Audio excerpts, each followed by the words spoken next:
Hello everyone, welcome you all at Lokesh sir unlimited study zone. और चल रही है क्लास शिक्षा शास्त्र की और टॉपिक चल रहा है शिक्षण अधिगम की मूल प्रक्रियाएं, process of teaching and learning. तो पिछली क्लास में मैंने शिक्षण का मीनिंग पढ़ाया था। चलिए अब नेक्स्ट टॉपिक आज की क्लास का स्टार्ट करते हैं। आज की क्लास का जो टॉपिक है पहला, वो है शिक्षा तथा विद्यालयीन शिक्षा, अधिगम, प्रशिक्षण, शिक्षण और अनुदेशन में भेद। इन सब में हमें डिफरेंस पढ़ना है। भाई क्या क्या चीज़ें पढ़नी है? नंबर 1, किन चीज़ों में डिफरेंस पढ़ना है? शिक्षा। देन इसके बाद है अगला टॉपिक है विद्यालयीन शिक्षा, स्कूल एजुकेशन। शिक्षा मीन्स एजुकेशन, विद्यालयीन शिक्षा। ओके। देन अधिगम, अधिगम मीन्स लर्निंग। ओके, अधिगम में। देन प्रशिक्षण, प्रशिक्षण क्या होता है भाई? ट्रेनिंग। प्रशिक्षण मीन्स ट्रेनिंग। शिक्षण मीन्स टीचिंग। एंड अनुदेशन, अनुदेशन का मतलब क्या होता है? Instruction, instruction. तो इन सब में हमें एक डिटेल एनालिसिस करनी है, एक डिटेल डिफरेंस पढ़ने हैं, इनमें अंतर पढ़ने हैं। तो क्या है इनका मीनिंग? चलिए, तो होता क्या है कि सामान्यतः लोग जो होते हैं वो शिक्षा की अवधारणा को, मतलब कि एजुकेशन के कंसेप्ट को स्कूलन, अधिगम, अध्यापन तथा अनुदेशन के रूप में समझने की भूल कर बैठते हैं। मतलब कि जो ज़्यादातर लोग हैं वो एक्चुअली शिक्षा को, यानी कि एजुकेशन को क्या समझते हैं? वो एजुकेशन को समझते हैं, मतलब मैं किसकी बात कर रहा हूँ? शिक्षा की। तो जो ज़्यादातर लोग हैं वो शिक्षा को क्या समझते हैं? वो ज़्यादातर लोग ये समझते हैं कि शिक्षा एक तरीके का स्कूलिंग है, कि स्कूल में ही शिक्षा मिलेगी और कहीं मिलेगी नहीं। ओके, एक स्कूलिंग है। ओके। अधिगम अध्यापन है, मतलब दूसरा पार्ट इसका क्या समझते हैं कि एक टीचिंग लर्निंग प्रोसेस है, टीचिंग लर्निंग प्रोसेस है। ओके। और या टीचिंग लर्निंग प्रोसेस ना देखी जाए तो इसे कहीं पर टीचिंग लर्निंग ऑब्लिक इंस्ट्रक्शन भी समझा जा सकता है, कि भाई एक तरीके का इंस्ट्रक्शन यहाँ पे इन्वॉल्व हुआ करता है। हाँ, कि यहाँ पे इंस्ट्रक्शन इन्वॉल्व हुआ करता है, ये समझते हैं। बस इतना ही मीनिंग निकाल लेते हैं कि शिक्षा का इतना ही मीनिंग है। तो दोस्तों ये बहुत संकुचित एरिया है शिक्षा का, बहुत ही कॉन्ट्रैक्ट एरिया है। इतना ही नहीं है, बहुत सारी चीज़ें हैं। ओके। तो इसको, ये तो भूल है एक तरीके की। तो मगर यद्यपि इन शब्दों तथा शिक्षा की प्रक्रिया के मध्य गहरा संबंध है ना? इनमें संबंध तो है बिल्कुल, बेशक शिक्षा का संबंध स्कूलिंग से है, शिक्षा का संबंध टीचिंग लर्निंग से है ना? मगर केवल शिक्षा इतनी ही नहीं है, इतनी ही नहीं है। ये मतलब इसके 2-4 पॉइंट को आप उठा करके ले लो तो केवल शिक्षा इतनी ही नहीं है, ठीक है ना?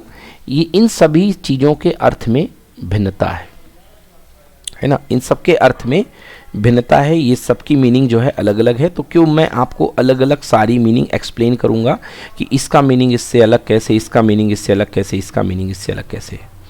अब आप अगर शिक्षा को केवल विद्यालयीन शिक्षा मान लेते हो तो आपकी शिक्षा पूरी नहीं हो जाती कि विद्यालयीन शिक्षा ही सब कुछ है। केवल अधिगम में आप शिक्षा को नहीं समझ सकते हो कि अधिगम हो गया शिक्षा हो गई। नो, शिक्षा जो है बहुत व्यापक है, इसका बहुत व्यापक अर्थ है, ठीक है ना? तो आइए शिक्षा के व्यापक अर्थ को समझने की हम कोशिश करते हैं कि शिक्षा का व्यापक अर्थ क्या है। तो सबसे पहले शिक्षा पे ही बात कर लेते हैं। शिक्षा मीन्स एजुकेशन। चलिए, शिक्षा मीन्स एजुकेशन। शिक्षा तो व्यापक अर्थ में शिक्षा एक ऐसी प्रक्रिया है जो जीवन भर चलती रहती है। भाई पहला क्वेश्चन बन सकता है कि शिक्षा कब तक चलती है? स्कूल तक चलती है कि जीवन भर चलती है? तो बच्चों, व्यापक अर्थ में शिक्षा एक ऐसी प्रक्रिया है जो जीवन भर चलती रहती है। इस प्रक्रिया के अंतर्गत ज्ञान, अनुभव, कौशल तथा अभिवृत्तियां सभी आते हैं। तो भाई क्या क्या चीज़ें आती हैं शिक्षा के अंतर्गत? ज्ञान आता है, कौशल आता है एंड अभिवृत्ति। ओके, अभिवृत्ति। अभिवृत्ति का मतलब होता है एप्टीट्यूड। आपका झुकाव किस तरफ है ये पता चलता है अभिवृत्ति से। समझ गए ना, आपका झुकाव किस तरफ है, अभिवृत्ति, ठीक ना, जोन ऑफ इंटरेस्ट आपका, आप किसी चीज को लेके कितने काबिल हैं, आपका अभी एप्टीट्यूड टेस्ट आपको बता देगा। इसीलिए आजकल हर एग्जाम में एप्टीट्यूड। तो शिक्षा के अंतर्गत क्या क्या आता है, एजुकेशन किन किन चीज़ों को, एजुकेशन एक प्रक्रिया है, एक बड़ी जीवन भर चलने वाली प्रक्रिया है, means it is life long process. इंसान जिंदगी भर सीखता है भाई, तो लाइफ लॉन्ग प्रोसेस है। इस प्रक्रिया के अंतर्गत ज्ञान आता है, मतलब नॉलेज, कौशल, स्किल, अभिवृत्ति सभी आते हैं। इस प्रकार जीवन के सभी अनुभव संभवतः शैक्षिक बन जाते हैं। तो इस तरीके से जो भी अनुभव इंसान को मिलते हैं, ओके, वो सबके सब शिक्षाप्रद बन जाते हैं और शैक्षिक बन जाते हैं। तथा शिक्षा की प्रक्रिया व्यक्तिक तथा सामाजिक दोनों प्रकार की अवस्थाओं में चलती जाती है। बिल्कुल सही। तो जो शिक्षा की प्रक्रिया है वो व्यक्तिक मतलब इंडिविजुअल व्यक्ति खुद सीखता रहता है, और समाज में भी वो प्रक्रिया चलती रहती है। तो इस तरीके से शिक्षा की प्रक्रिया व्यक्तिक तथा सामाजिक दोनों प्रकार से चलती रहती है। शिक्षा के इस अर्थ में उन सभी मूल्यों, अभिवृत्तियों तथा कौशल जिन्हें समाज बच्चों में डालना चाहता है को विकसित करने संबंधी प्रयत्न सम्मिलित रहते हैं। बेशक, फिर से इस लाइन को पढ़ देता हूं कि शिक्षा के इस अर्थ में उन सभी मूल्यों, अभिवृत्तियों तथा कौशलों जिन्हें समाज बच्चों में डालना चाहता है को विकसित करने संबंधी प्रयत्न सम्मिलित हैं। चलिए नेक्स्ट बात करते हैं अध्ययन की। शिक्षा की बात हो गई है, अब अध्ययन की बात करते हैं। ओके, अध्ययन।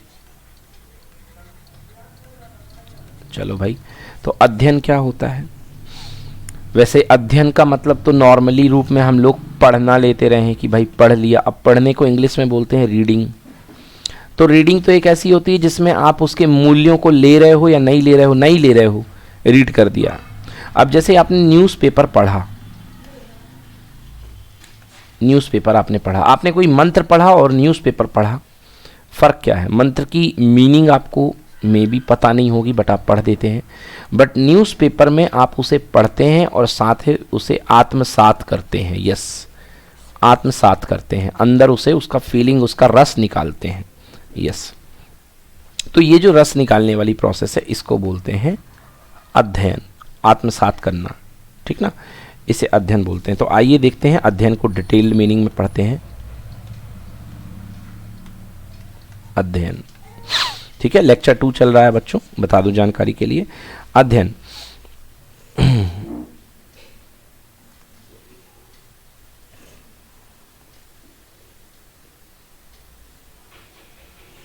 देखिए, अब अध्ययन का जो स्टार्ट है वो है स्कूलन से है, स्कूलिंग, इस हिंदी में स्कूलिंग, स्कूलिंग से है। तो स्कूलिंग पे बात करते हैं। तो स्कूलन वह क्रिया है जिसमें चेतन रूप में मूल्य, ज्ञान तथा कौशल को बच्चों को एक औपचारिक स्थिति में रूपरेखा के अंतर्गत प्रदान करने का प्रयत्न किया जाता है। तो स्कूलिंग में होता क्या है? स्कूलिंग में चेतन रूप में, हाँ सभी लोग बच्चे जिंदा ही तो रहते हैं, तो चेतन रूप में मूल्य यानी कि वैल्यूज दिए जाते हैं। ज्ञान यानी कि नॉलेज, भाई वैल्यूज दिए जाते हैं मतलब मूल्य बच्चों को समझाए जाते हैं। नॉलेज दिया जाता है मतलब जमाने भर का ज्ञान दिया जाता है, ज्ञान तथा स्किल्स, कौशल। यस, ये स्कूलिंग में आता है। स्किल्स औपचारिक स्थिति में, औपचारिक मतलब एक फॉर्मल वे में, कि स्कूल आपको ड्रेस पहन के जाना है, फिर वहाँ बैठना है, तो ये सारी जो चीज़ें फॉर्मेलिटी करते हो ना आप, बिल्कुल ये दैट इज कॉल्ड औपचारिकता। तो एक औपचारिक स्थिति की रूपरेखा के अंतर्गत प्रदान करने का प्रयत्न किया जाता है। विद्यालयों द्वारा कुछ ऐसे विशेष विषय क्षेत्रों में सुविचारित एवं क्रमबद्ध प्रशिक्षण प्रदान किया जाता है जो अन्य लोगों की जीवन प्रक्रिया या अनुभवों द्वारा प्राप्त ना किया जा सके। जी हाँ, तो ये चीज़ें कहला रही हैं कि आप नॉर्मली अनुभव से उन चीज़ों को प्राप्त नहीं कर सकते हो। तो विद्यालय जो होता है उसको अच्छे से विचार करके, सुविचारित मतलब कि एक निश्चित पैटर्न में विचार करके, और क्रमबद्ध प्रशिक्षण यानी कि एक उसके लिए पैटर्न वाइज ट्रेनिंग दे करके आपको विशेष विषय में या एक पर्टिकुलर एरियाज़ में, एक निश्चित एरियाज़ में आपको जो है आपके ज्ञान विज्ञान को बढ़ाता है और उस क्षेत्र में आपका प्रशिक्षण देता है। फॉर एग्जांपल जैसे मैं मैथमेटिक्स की बात करूं तो मैथमेटिक्स में आप जैसे कोई टॉपिक उठा लीजिए, ज्यामिति या ज्योमेट्री उठा लीजिए, तो ज्योमेट्री के मान लो 5 टॉपिक हैं, तो ये 5 टॉपिक आपको समाज से सीखने को तो नहीं मिलेंगे, तो इनको एक पैटर्न में अरेंज करके ये आपको देने का काम कौन करता है? ये आपको देने का काम स्कूल ही करता है। इस तरह से स्कूलन एक शैक्षिक कार्य है जिसमें दिए जाने वाले अनुभवों की एक निश्चित सीमा है तथा जो मानव जीवन को एक विशिष्ट अवधि तक सीमित है। स्कूलन हमारी शिक्षा का एक अंग मात्र है, मतलब जो स्कूलिंग है वो एक छोटा सा पार्ट है, समझ गए ना। और ये हमको हर चीज़ नहीं सिखा सकता है, ये हमको निश्चित चीज़ें सिखा सकता है। तो जिसमें यही लिखा हुआ है कि इस तरह स्कूलन एक ऐसा शैक्षिक कार्य है जिसमें दिए जाने वाले अनुभवों की एक निश्चित सीमा है, मतलब एक फाइनाइट ही नॉलेज आपको दे पाएगा, जो फाइनाइट निश्चित एक्सपीरियंस आपको दे पाएगा, उससे ज़्यादा एक्सपीरियंस नहीं दे पाएगा, ठीक है ना। और स्कूलन की जो अवधि है वो हमारे जीवन की एक विशिष्ट अवधि तक सीमित है कि आप 15 साल तक की स्कूल पढ़ सकते हो और 15 साल तक की उन स्कूली अनुभवों को ग्रैस्प कर सकते हो, ले सकते हो। तो दैट इज़ कॉल्ड ये जो है ये अपना स्कूलिंग में आ गया। ओके, सो ये हमारा जो है स्कूलिंग में आ गया। स्कूलिंग में ये सारी बातें होती हैं। चलिए नेक्स्ट बात करते हैं अधिगम। अधिगम का मतलब होता है लर्निंग। ओके, तो स्कूलिंग तो हो गई भाई, अब बात करते हैं अधिगम की, यानी लर्निंग की। भाई लर्निंग क्या होती है? लर्निंग का मतलब होता है सीखना। ओके, लर्निंग का मतलब सीखना। अधिगम भैया लर्निंग, अधिगम यानी कि लर्निंग एक ऐसी प्रक्रिया है जिसके द्वारा अभ्यास एवं अनुभव के आधार पर व्यवहार में परिवर्तन संभव होता है। वेरी इंपॉर्टेंट लाइन भाई, व्यवहार में परिवर्तन आ जाता है एग्जाम में। तो लर्निंग क्या देती है? लर्निंग देती है व्यवहार में परिवर्तन। व्यवहार में परिवर्तन कब लाओगे? जब आप लर्निंग ले चुके होगे, जब आप अधिगम कर चुके होगे और वो आपके चीज़ दिल में आके बैठ चुकी होगी, तो दैट टाइम आप लर्निंग आपकी हो जाती है, तो आपके व्यवहार में परिवर्तन भी हो जाता है। ओके भाई, शारीरिक परिवर्तन भी होते हैं, मगर शारीरिक परिवर्तन को अधिगम में नहीं लिया जाता है, शामिल नहीं किया जाता है। शिक्षा के द्वारा अधिगम प्रक्रियाओं को सुसंगत व्यक्तित्व विकास जैसे अपने व्यापक लक्ष्य को प्राप्त करने के उपयोग में लाया जाता है। बिल्कुल सही भाई। अधिगम प्रक्रियाओं की मदद से क्या परिणाम मिलते हैं? शिक्षा के द्वारा अधिगम प्रक्रियाओं को सुसंगत व्यक्तित्व विकास, मतलब व्यक्तित्व का विकास जो होता है, क्योंकि व्यवहार में परिवर्तन आ रहा है तो व्यक्तित्व विकास तो जुड़ा ही होगा। व्यक्तित्व विकास जैसे व्यापक लक्ष्य को प्राप्त करने के लिए उपयोग किया जाता है और इसकी वेरियस अधिगम टेक्निक होती हैं।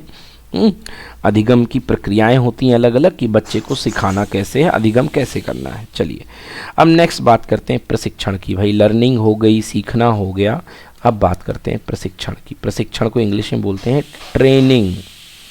Okay, training. तो ट्रेनिंग क्या होती है भाई? प्रशिक्षण ऐसी क्रियाओं का एक क्रमबद्ध श्रृंखला है जिसमें भाई, अब देखिए प्रशिक्षण में क्या होते हैं, जैसे कि आपको मान लो योगा का प्रशिक्षण ले रहे हो, तो एक दिन में तो योगा सीख नहीं जाओगे। जब आप 3 महीने 4 महीने योगा करोगे तो उसके एक क्रम होते हैं, नंबर 1 पे ये करोगे, नंबर 2 पे ये, या म्यूजिक सीख रहे हो तो नंबर 1 पे, नंबर 2 पे, नंबर 3 पे। तो ये जितने भी प्रशिक्षण आते हैं ये सब क्रमबद्ध चरण में संपन्न हुआ करते हैं। इनके सबके पैटर्न हुआ करते हैं, इनके सबके क्रमबद्ध चरण होते हैं। तो प्रशिक्षण एक ऐसी क्रियाओं की क्रमबद्ध श्रृंखला है जिसमें अनुदेशन का मतलब क्या होता है? इंस्ट्रक्शन, अभ्यास आदि सम्मिलित होते हैं। तो इसमें अनुदेशन यानी कि इंस्ट्रक्शन सम्मिलित होता है। क्या चल रहा है अपना? ट्रेनिंग यानी कि प्रशिक्षण चल रहा है, तो इसमें अनुदेशन होता है, इसमें अभ्यास होता है यानी कि प्रैक्टिस होती है, आदि सम्मिलित होते हैं, जिनका उद्देश्य जीवन अथवा व्यवसाय के किसी विशेष पक्ष से संबंधित वांछनीय आदतों को उत्पन्न करना एवं व्यवहार प्रकट करना होता है। जैसे अपन बीएड करते हैं ना, तो अपन बीएड क्या है? टीचर ट्रेनिंग टेस्ट है, टीचर ट्रेनिंग प्रोग्राम ही है ना। तो क्या करता है टीचर ट्रेनिंग प्रोग्राम में? एक निश्चित क्रम के तहत आपके अंदर वांछनीय गुणों का विकास किया जाता है और यही चीज़ कहलाती है ट्रेनिंग। है ना, वांछनीय आदत उत्पन्न करना या वांछनीय व्यवहार प्रकट कर या उत्पन्न करना या वांछनीय व्यवहार प्रकट करना होता है। उदाहरण के लिए शिक्षण में निपुण होने के लिए व्यक्ति को अध्यापक प्रशिक्षण का सहारा लेना है, जबकि तकनीकी कौशलों के विकास के लिए वह तकनीकी प्रशिक्षण प्राप्त करता है। तो यदि आप टीचर बनना चाहते हैं तो आपको शिक्षक प्रशिक्षण यानी कि बीएड के प्रोग्राम या करने पड़ेंगे, बीएड डीएड। और अगर आप टेक्निकली एक्सपर्ट होना चाहते हैं तो आपको क्या करना पड़ेगा, फिर आपको आईटीआई करना पड़ेगा, क्योंकि ये आपके तकनीकी कौशल में विकास करेगा और ये आपके शैक्षणिक कौशल में विकास करेगा, ठीक ना। तो प्रशिक्षण के द्वारा क्या होता है, डिफरेंट कौशलों का विकास होता है, विकास के साथ उनका संवर्धन, मतलब नई चीज़ें जुड़ती जाती हैं, ताकि प्रशिक्षण पाने वालों को संबंधित क्षेत्र अथवा कार्य में विशेषज्ञ बनाया जा सके, जिससे कि जो प्रशिक्षण पाने वाले हैं वो अलग अपने अपने डिफरेंट क्षेत्रों में एक्सपर्ट हो सकें, ठीक है ना। चलिए, तो ये हो गई ट्रेनिंग की बात, बहुत आसान थी ट्रेनिंग की बात। हम देन बात करते हैं शिक्षण एवं अनुदेशन। चलिए नेक्स्ट बात करते हैं शिक्षण एवं अनुदेशन। शिक्षण का मतलब होता है टीचिंग और अनुदेशन का मतलब होता है इंस्ट्रक्शन। शिक्षण एवं अनुदेशन तथा अनुदेशन। भाई अब यहां पे जो हम पढ़ रहे हैं वो हम शिक्षण और अनुदेशन को हम साथ साथ मान करके पढ़ रहे हैं कि शिक्षण भी वही है और अनुदेशन भी वही है। अनुदेशन को मैं इंस्ट्रक्शन लिखता हूं और शिक्षण को मैं टीचिंग लिख रहा हूं। फ़र्क ये आता है कि टीचिंग में थोड़ी सी जिम्मेदारी इन्वॉल्व हो जाती है और इंस्ट्रक्शन में जिम्मेदारी इन्वॉल्व नहीं होती है। बट कैसा है, अब शिक्षण में एक शिक्षक ने कहा कि राम ये काम करो, उसने कुछ काम बोला, राम ये काम करो या बोर्ड पर कुछ लिखो। अब यही क्या है, शिक्षण है। राम ये काम करो मतलब ये से काम करवा रहे हैं, इसके अंदर स्किल क्रिएट कर रहे हैं, और यही अनुदेशन है। यहाँ पे ये इंस्ट्रक्शन भी तो है कि राम ये काम करो, मतलब कि उन्होंने क्या दे दिया, अनुदेशन कर दिया है, अनुदेशित कर दिया है कि ये काम करो। तो यहाँ पे यही शिक्षण बन जाता है और यहीं पे ये अनुदेशन बन जाता है। तो इसको कंबाइंड रूप से हम पढ़ते हैं शिक्षण तथा अनुदेशन को। यह एक ऐसी प्रक्रिया है जिसका उपयोग मानव व्यवहार में अभीष्ट परिवर्तन लाने के लिए किया जाता है। ऑब्वियसली शिक्षण कह लो, अनुदेशन कह लो, इन सब का यूज़ जो होता है ये मानव व्यवहार में परिवर्तन लाने के लिए किया जाता है। शिक्षण तथा अनुदेशन में अध्येता को विचारों, मूल्यों, कौशलों, सूचनाओं तथा ज्ञान का संप्रेषण कराना सम्मिलित हो। अध्येता मतलब जो अध्ययन कर रहा है, तो अध्येता मतलब जो अध्ययन कर रहा है। तो फिर से पढ़ देता हूं, शिक्षण तथा अनुदेशन में अध्येता को विचारों, तो याद रखना भाई, पहली चीज आ गई है विचारों, दूसरी चीज आ गई है मूल्यों। विचारों मतलब उसके खुद के थॉट्स क्या हैं, मूल्य मतलब कि वैल्यूज क्या हैं, देन कौशल, ओके, कौशल यानी कि स्किल, कौशल, एंड सूचनाओं तथा ज्ञान का संप्रेषण कराना सम्मिलित होता है। स्किल, सूचनाओं तथा ज्ञान यानी कि नॉलेज का संप्रेषण, इन चारों का कम्युनिकेशन होना बहुत जरूरी होता है। किसमें, शिक्षा तथा अनुदेशन में। अध्ययन तथा अनुदेशन का उद्देश्य, वैसे शिक्षण तथा अनुदेशन का अध्ययन, यहाँ पे अध्ययन लिख दिया गया है बट शिक्षण है।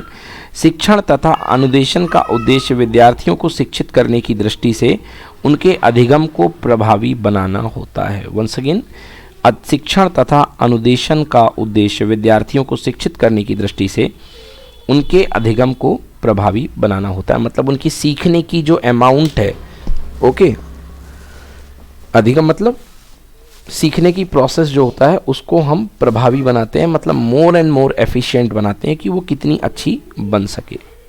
चलिए, तो ये हो गई भाई हमारी सारी बातें जिसमें हमने डिफरेंस पढ़ लिया, शिक्षा तथा विद्यालयीन शिक्षा, अधिगम और प्रशिक्षण, और शिक्षण और अनुदेशन में भेद पढ़ लिया हमने सारी चीज़ें। चलिए, अगर कोई डाउट है तो कमेंट बॉक्स में ज़रूर लिखिए। चलिए नेक्स्ट बात करते हैं शिक्षण अधिगम प्रक्रिया की। अब इस पर डिस्कस करते हैं कि प्रक्रिया मतलब प्रोसेस क्या है। प्रोसेस, कौन सी प्रोसेस? Teaching learning process. आइए टीचिंग लर्निंग प्रोसेस के बारे में देख लेते हैं भाई। टीचिंग लर्निंग प्रोसेस क्या होती, कैसी होती है? शिक्षण अधिगम प्रक्रिया। तो भाई अध्यापन का मुख्य उद्देश्य विद्यार्थी के व्यवहार को उचित दिशा में प्रभावित करना, अर्थात उसके अधिगम को उचित दिशा में प्रभावी बनाना होता है। अध्यापन का उद्देश्य कि जो वो लर्निंग ले रहा उसको एक डायरेक्शन मिले, अधिगम को एक दिशा मिले। अध्यापन का प्रमुख उद्देश्य, जो मुख्य उद्देश्य होता है, विद्यार्थी के व्यवहार को उचित दिशा में प्रभावित करना एवं उसके अधिगम को उचित दिशा में प्रभावी बनाना होता है। एग्जाम्पल, मैं मैथ्स टीचर हूँ तो मैं जो नॉलेज दूंगा वो चाहूँगा कि मेरा बच्चा जो है वो मैथ्स की डायरेक्शन में इफेक्टिव बने।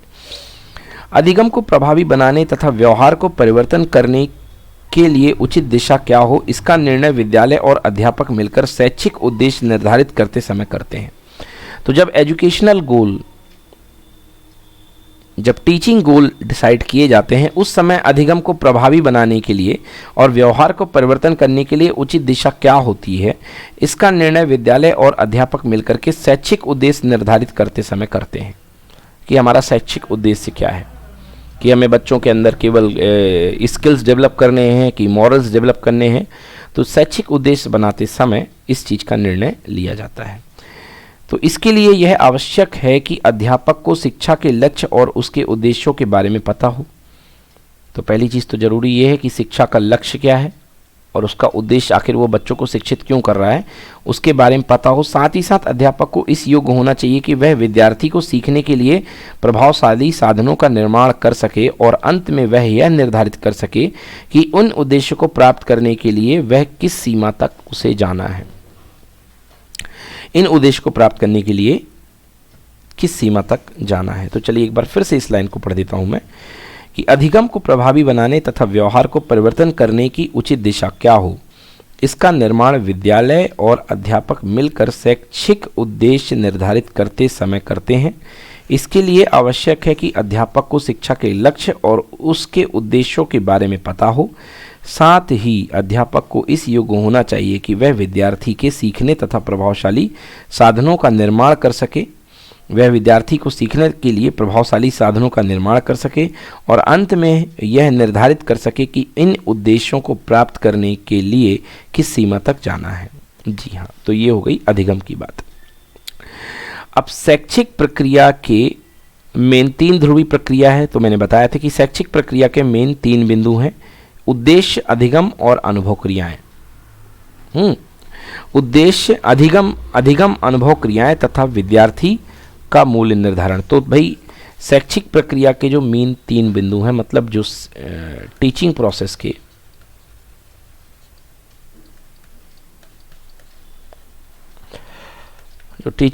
के मेन जो 3 पॉइंट हैं, जो शैक्षिक प्रक्रिया के मेन 3 बिंदु हैं, वो क्या है? नंबर 1 है उद्देश्य, यानी कि गोल, टारगेट।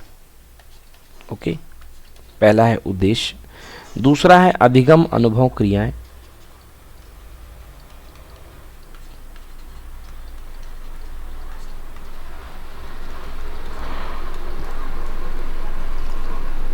तो पहला काम आपने क्या किया? आपने गोल सेट कर लिया। दूसरा काम आपने क्या किया भाई? दूसरा काम आपने क्या किया? अधिगम, अनुभव क्रियाएं प्रोवाइड करी, मतलब लर्निंग एक्सपीरियंस आपने देखा, उन क्रियाओं को करवाया। एंड थर्ड है विद्यार्थी का मूल्य निर्धारण।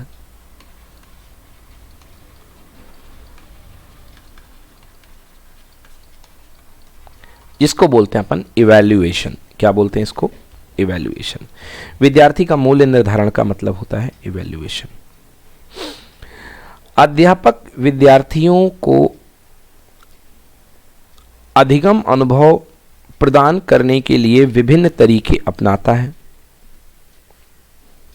इन अनुभवों से विद्यार्थियों में व्यवहारगत परिवर्तन होते हैं, अतः अधिगम में विद्यार्थियों के व्यवहार में आया परिवर्तन शामिल है। बिल्कुल, अधिगम का काम ही है कि व्यवहार में परिवर्तन करना।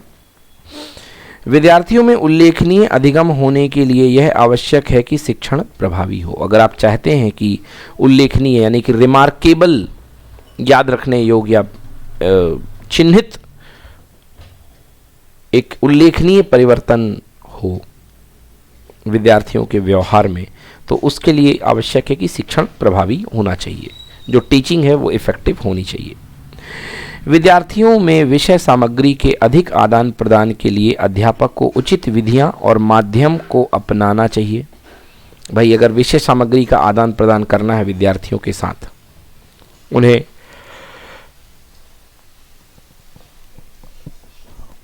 एक संबंधित विषय की डिफरेंट चीज़ें अगर पढ़ाई जानी है, तो अध्यापक को एक उचित विधि, एक मेथड और एक निश्चित मीडियम को अपनाना चाहिए, ठीक ना।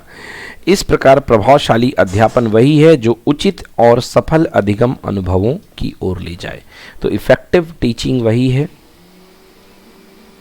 इफेक्टिव अध्यापन वही है जो कि छात्रों को उचित और सफल अधिगम की ओर ले जाए, मतलब जिसमें छात्र महसूस करें कि हमने बहुत आसानी से सीख लिया। चलिए, तो ये हमने सेकेंड लेक्चर में आज कंप्लीट कर लिया है।